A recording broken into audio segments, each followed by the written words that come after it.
Hello, my name is Kelly Lumbana, and this is my presentation, Dracula, Horror or Not. I believe Dracula, written by Bram Stoker in 1897, is horror. It remains one of the most celebrated horror novels in history.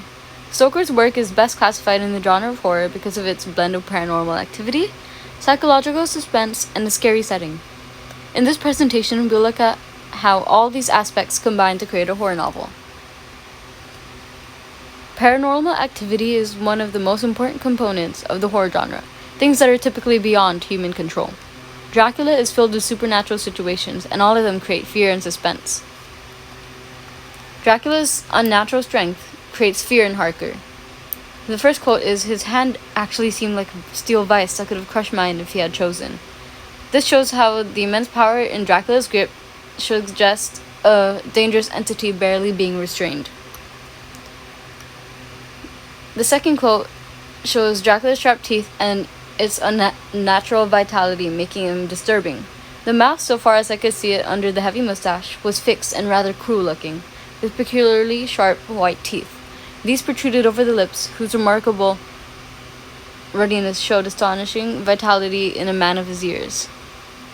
His features hint at something predatory beneath his polite demeanor. Psychological fear is an important aspect in the horror genre, as it heightens tension and keeps both characters and readers on edge. Stoker creates suspense by making characters doubt their reality, safety, and even their own sanity, drawing them deeper into fear and uncertainty. The instant, however, that I had stepped over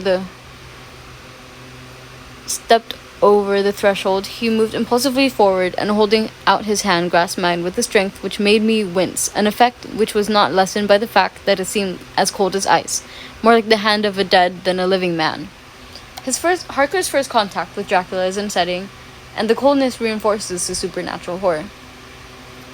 The second quote of psychological suspense is, "The time I waited seemed endless, and I felt doubts and fears crowding upon me. What sort of place had I come to, and among what kind of people? What sort of grim adventure was it on which I had embarked?" Harker's growing dread fuels the horror. His paranoia reflects the reader's unease as well. The horror genre uses frightening locations to create fear and unease, placing characters in an environment that appears threatening and is inescapable. Dracula's castle, with its dark corridors and decaying structure, is a perfect location for horror. The courtyard looked of considerable size, and as several dark ways led from it under great round arches, it perhaps seemed bigger than it really is. The castle's architecture feels like a labyrinth, intensifying Harker's feeling of isolation. The unknown passages or ways through the castle hint at hidden dangers. I could see even in the dim light that the stone was massively carved, but that the carving had been much worn by time and weather. The castle's eroded carving symbolized the passage of time and something ancient lurking within. The decay adds to the eerie atmosphere. Dracula fits the horror genre through its use of paranormal activity, psychological suspense, and a terrifying setting. These elements work together to create an atmosphere of fear and uncertainty, keeping both the characters and readers in a constant state of tension. Here are my references. Thank you.